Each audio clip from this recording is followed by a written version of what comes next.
You're listening to Causeway Cast, where we follow the people, stories and energy building around the 153rd Open at Royal Portrush, one of golf's most iconic events, set against one of the world's most breathtaking coastlines. We'll speak to locals who live and work here, businesses gearing up for the crowds, and visitors drawn to the magic of this moment. This podcast is brought to you by Executive Travel NI, delivering first-class comfort to Northern Ireland's premier golf destinations. You focus on your swing, they'll handle the drive. Here's your host, Chris Arthur. Welcome to Causeway Cast, and all roads lead to Portrush.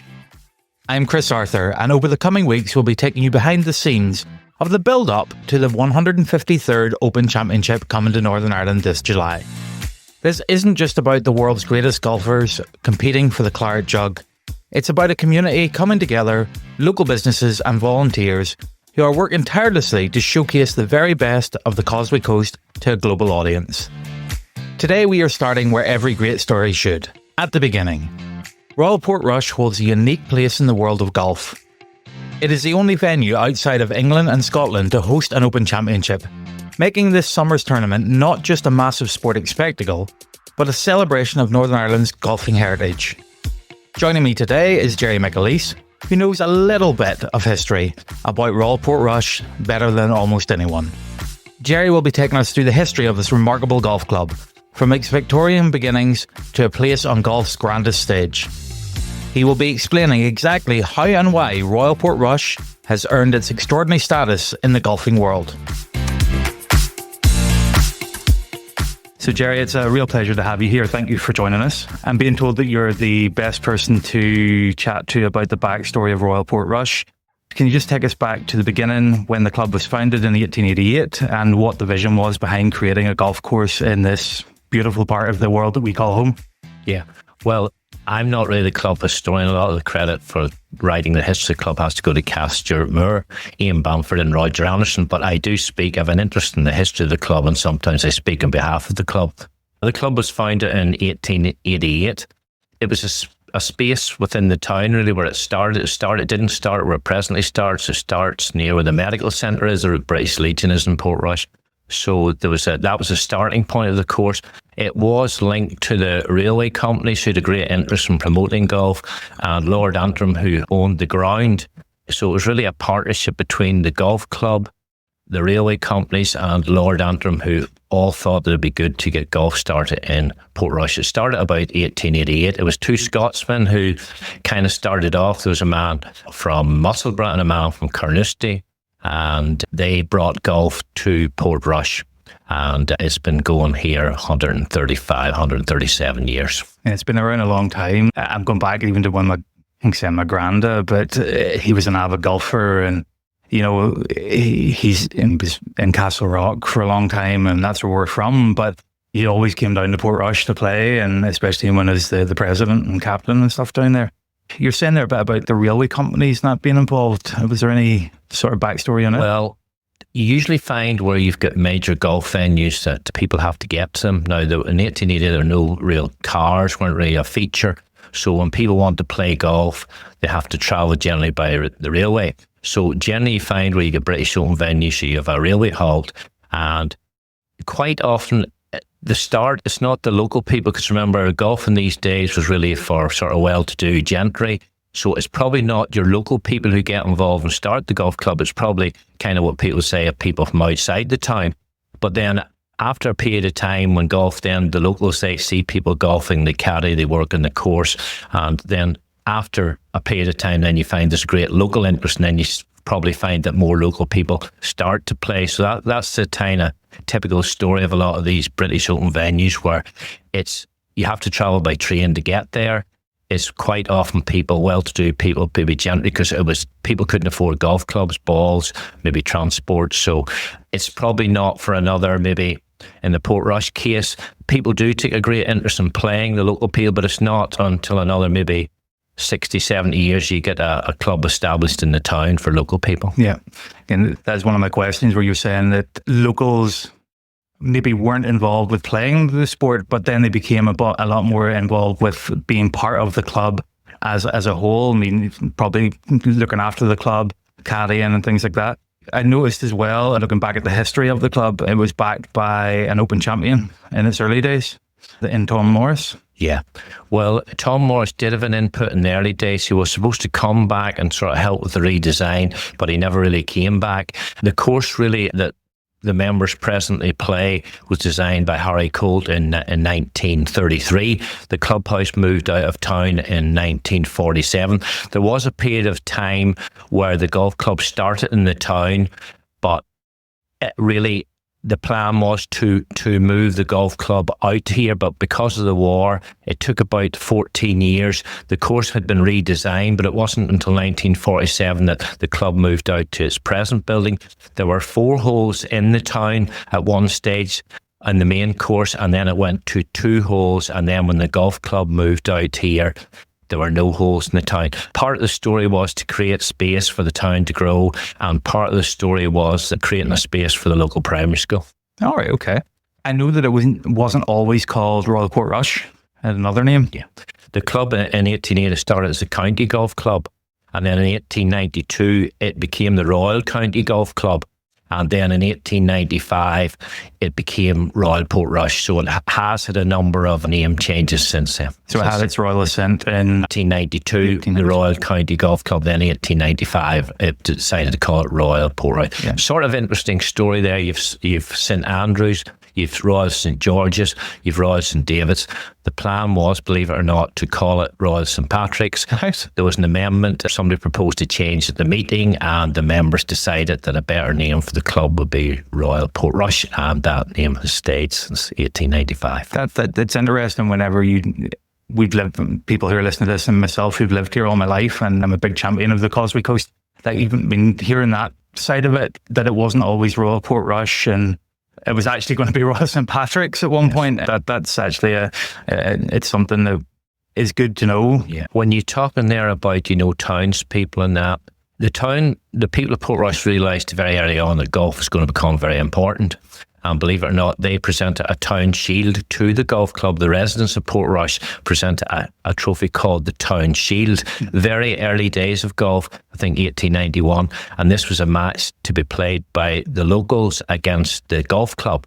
So Okay. even within 3 years of golf starting, the local people appreciated that golf was going to be very important. And there was an interest in golf, and it was a match then that was played between the townspeople and the golf club. And then a follow-on from that, the golf club then eventually bought a trophy called the Town Cup, where the residents were welcome to play. So there was this relationship developing between the townspeople and the out-of-town people, who probably were kind of more responsible for starting golf and for running clubs, setting up the club, all the early captains, etc.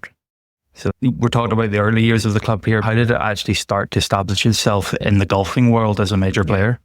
You see, people see the Open, the British Open, they see men's golf, but we recently unveiled a plaque at the Ladies' Clubhouse to May Hazlett, who was a phenomenal golfer, British amateur champion 3 times, Irish amateur champion 5 times, and we also had Rona Adair, double British amateur champion as it was known then, and she was numerous Irish titles. Now, these girls, really ladies, women were responsible for putting Portrush in the map, really, in golfing terms. They were more famous than their male counterparts, and really, they were kind of trailblazers for Portrush, trailblazers for golf. They became very well known, and in a way, they built up very good relationships, and they had really the amateur golf, say, event between America and GB&I. They kind of were sort of involved in that because they built up friendships, and they built up friendships with people in England, Scotland, Wales, and America, and that they kind of had their relationships led to this notion of having an amateur event between GB and Ireland and the USA. You're talking about amateur, and again, like May Hazlett and them. From what I think I read, Royal Portrush were they involved in setting up the Irish Amateur Open? You see, Amateur Championship, so they say? Yeah, to run golf, you need an association, because people have to have handicaps. Now, it's okay for scratch events because you don't need handicaps, but when you start talking about handicaps and giving everyone an opportunity to play golf, you do need a structure, and you need an organisation. So the Golfing Union of Ireland, it was formed, the first golfing union to be formed in the world. I think it was 1891. Some of the early meetings were in Portrush and Belfast, and the same for the Ladies Golfing Union. Now, they are now called Golf Ireland, the Men's Association, which used to be called the GUI, and the Ladies Golfing Union. They are now under the umbrella term Golf Ireland. But the Portrush had a major role to play in the setting up of these two associations, which led to the opportunity for people to play golf. And at the start, you maybe only 8 or 9 clubs, but then over a period of time, golf becomes extremely popular. You start to get hundreds of clubs. Yeah. We're going to jump forward a little bit. We're going to 1951 here. Let's chat about the historic 1951 Open Championship.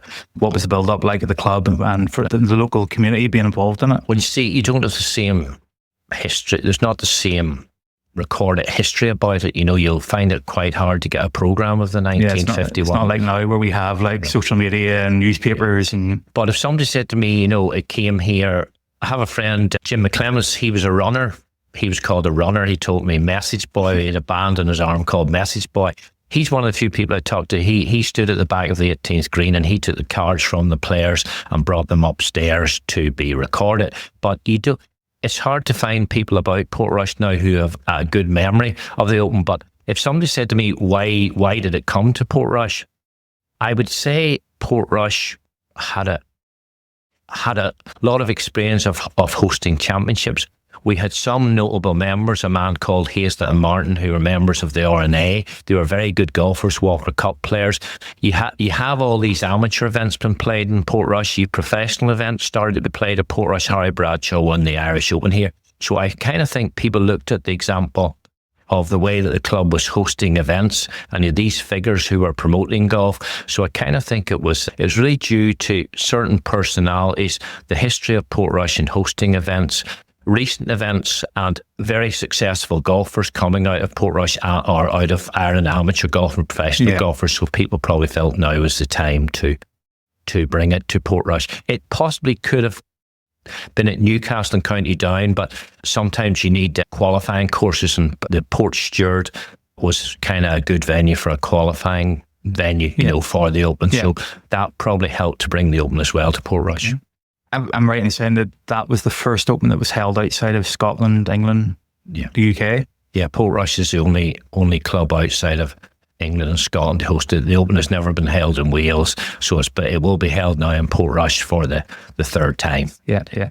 We sort of touched on it there. You were saying that we had a lot of golfing talent even back then coming out of the area, coming out of Northern Ireland. I'm imagining the players coming from England and Scotland at that time and possibly Europe, what they would have thought maybe of Portrush at that time.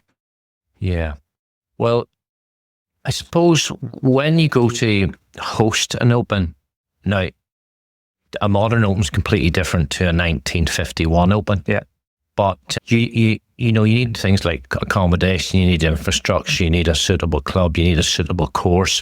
So the 1951 Open, completely different Open to a modern Open. A modern Open now, the infrastructure required between water systems, sewage systems, cabling systems, road systems, transport systems. You couldn't host a modern Open without making a lot of changes to your course. Now, the 1951 Open, the clubhouse was changed, it was improved. I don't think there were all that many changes to the course. It still was a Harry Colt course of 1933. Now, there have been a few new holes added from 1933 to 1951. There were 2 new holes added because the course had to move out of town. So the 2 holes that were in the town became part of the 18 holes here. Yeah. It's a bit sort of like what the course is going through at the minute. I think the course at the minute even had a bit of a redesign for this Open. Yeah. The first Open that came here, there were notable changes. There was an extension to the course because the distance that professionals hit the ball nowadays, you need a long course. You need a course 7,500 yards. Now, there are quite a few changes made there. There were additional bunkers put in. There were 2 new holes designed for the previous Open. There's a lot of experimentation goes on about, of course, the hosting of amateur events and finding data and building up data and seeing how the course performs. So the RNA, they host certain events and they keep an eye on the way people are playing the course and the challenges that the players face. We have very few bunkers in Portrush. We have about 59, 60 bunkers. Some other Open venues have 130, 140, 150 bunkers. So we're not a heavily bunker course. We probably do rely on the rough and being a straight driver at Portrush. The present Open now, there's really only been one notable change to the fourth hole, and it's been extended by about 30 yards. But really, there is no significant change from the previous Open. Looking at when we're coming forward a bit more, it took nearly 70 years to bring the Open back after that 1951 successful Open that we had here. Why 70 years? Well, I'd say the biggest stumbling block to bringing the Open back to Portrush was probably the Troubles. Mm-hmm. And we had a long period of troubles in Portrush. Even the number of amateur events that would have been held in Portrush, if you look back, they would have been not as many. But I would say the hosting started to post, say, 1970. Portrush started to host a few events. Looking there, Philomena Garvey won the Irish, mainly amateur events. Yeah. But when then you start getting into maybe the 1990s, a very noticeable change. There's a period there in the 80s where very little was held here. Yeah. But we hosted the Senior British Open 6 times, 5 times in the 90s and 2004. Then we hosted things like the Senior Open Amateur, the Ladies British Stroke Play, the Boys Amateur, the Men's Amateur. So Portrush start to build up this, believe it or not, about 21 of the last 23 tournaments played at Portrush have been R&A events. Right. So people, they kind of felt that Portrush was a very suitable venue. But I would have to say, unless the course had made a lot of changes, it was never going to get the British Open, no matter how good a course you have. So all those infrastructure changes I told you about roads and network cabling, they had to happen. But I would say the committee and notable people in the club and our previous secretary, Will Erskine, had a big role to play, because gradually the club started to host these bigger events and people sort of started to appreciate that the Open could come back here, and it did come back, and it was an unbelievable success. Yeah, I think you're saying there, they are, and I think people wouldn't realise that the R&A have held a number of events here, and again, that's how the course managed to keep up its credentials. And unfortunately, and again, people who are probably listening to this and visitors that we're going to have, we did have that unfortunate period in our history of the Troubles, and it did hold back quite a lot of events. We're looking now, we have the Open coming back here in a few weeks' time, but we also didn't have a lot of concerts. We didn't have a lot of events that were held, and I think that unfortunately led to what you were saying. I'm just looking here, in a 28-year period, we hosted 4 events. Philomena Garvey won the Irish Ladies, Declan Brannigan won the Irish Close, Miriam McKenna won the Irish Ladies Amateur, and Gareth McGimpsey won the Irish Amateur Close.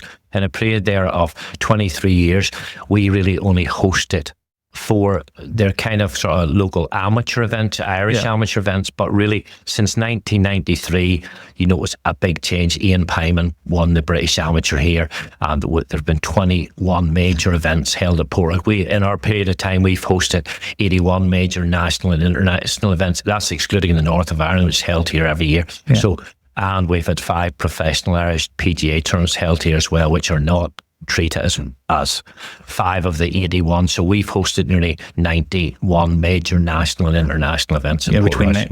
It's since 1888. Yeah. But that's we have such a beautiful part of the world up here, and there's so many from my own side as well, but in the tourism sector. Ever since the Troubles have gone, we have seen such a resurgence in it, and especially in golf tourism, which is fantastic to see. We spoke also about, you mentioned there about the course has evolved since those early years. What have we got different now? Yeah. Well, I won't go back as far as 1880, but you must remember that the clubs and the balls were completely different in those days. Sort of around the turn of the century, they got sort of developing the golf ball changed, so courses had to become longer. But then since 1929, that's the first time that steel clubs were legal in the Open Championship. So you can see as the golf ball changes, the shafts of the club changes, and then in the 1970s, 80s, you get this notion of a steel-headed wooden club, steel-headed driver. Yeah. That puts a new dimension on it. So you go from, say, the early days, you take somebody like young Tom Morris, 160 might have been a good drive, for a lady. Rona Adair was maybe winning long driving contests with drives of 140 yards. Yeah. Nowadays, Rory McIlroy, People then are hitting 2 shots now and still wouldn't be up with Rory McIlroy. A 400-yard hole in those days. The early days of golf would have been very long. Yeah. Now you need a 600-yard hole. So you can see how the golf clubs, the ball, the conditioning of players, they've all changed. Yeah. So your courses have had to go from being like 5,000 yards to 7,000 yards. Yeah, it's gone through, if I'm right, the course here today has gone through quite a few changes, even from between the 2019 Open and this Open. There's been a bit of redesign on it? Not really. As I say, only one hole has been lengthened. Every time the Open comes, probably we redo the bunkers. They don't make them any harder, but they just make them, in pristine condition. But really, we are, say, 7,300, 400 yards. That is a long golf course. Now, you could make it slightly longer, but we don't really have an awful lot of space to make it longer. A links course really relies on the weather and the rough or the bunkers and the pin position. So really, when you talk about making a course challenging, it probably is more challenging in the wind and the rain. If you tighten the fairways, if the rough's bad, we don't have many bunkers, so we're not a heavily bunkered course, so we're not relying on our bunkers to protect the course. But no course really, when you take the standard of players like Roy McIlroy, Shane Lowry, Scotty Scheffler, they will bring any course to its knees if the conditions are good. Yeah. But that's not really, it's no disrespect to any golf course, but it's just a fact of life. These boys are so good hitting the ball 320 yards. You're not going to make any course long enough. You're not going to make any changes. We say that are challenging. Yes, you say like we can't control the weather where we're at, especially here in the Causeway Coast. I mean, we're right on the edge of the sea. We're right on. We have the wind and the rain battering us in the best of days. We're kind of hoping for a bit of sunshine this time around. You mentioned Rory. I know Darren. Over the decades, we've had notable members and famous visitors who've been the ones that have really stood out. Well, if you talk about famous members, sometimes people always think of professional golf, and by and large your golf club's made out of amateur golfers. So if somebody said to me, notable people in the history of Portrush, I would go back to those ladies, Rona Adair, May Hazlett. We had a very famous Charles Hazlett here, a famous Walker Cup player. Then you kind of move forward a period of time. We've had Fred Daly Open champion in 1947. We've had Darren Clark, who lived in the town, and also with Graham McDowell, 2010 US Open champion. What an unbelievable time for Portrush.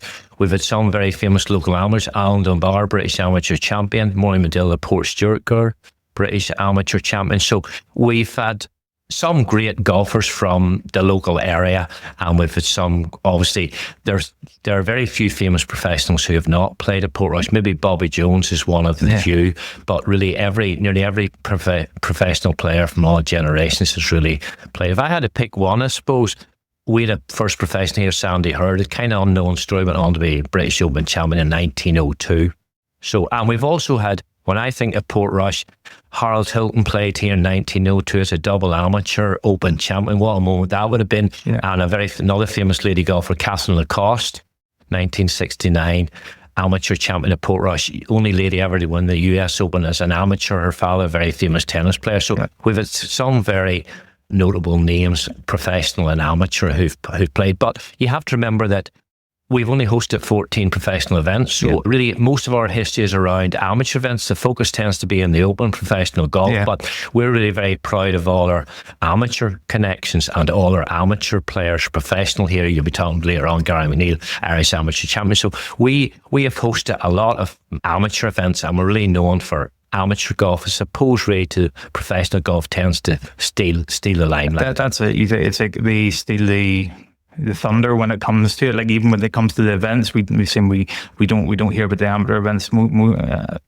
as world renowned of it. And then whenever the people step out and become professional and are playing week in, week out, then you hear those names. And there's a lot seem to have come out of, say, the Portrush stable, even come back right through history. Looking ahead to the 2025 Open here, how do you see this Open fitting in with the broader historical narrative of the club?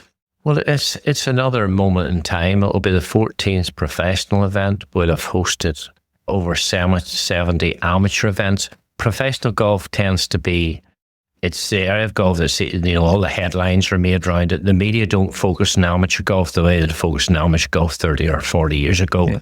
So it's a moment in time. It'll be a fabulous occasion for Portrush and for Northern Ireland. The last Open was an incredible success, and I suppose with the Irish players playing so well, Roy's story of not playing well was also a story.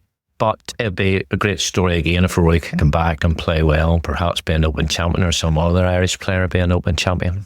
Yeah, if you go back, and I always ask this sort of question when I'm talking about the history and things like that. It's always when you're standing in places around the world and say do a lot of traveling. What do you think the founders, if you brought them here today and put them in the middle of the course, what they would think?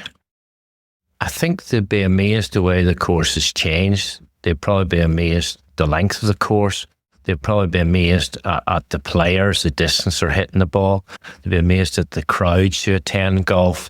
I suppose they'd be very proud that they started the story of Portrush. You know, the railways were central to it.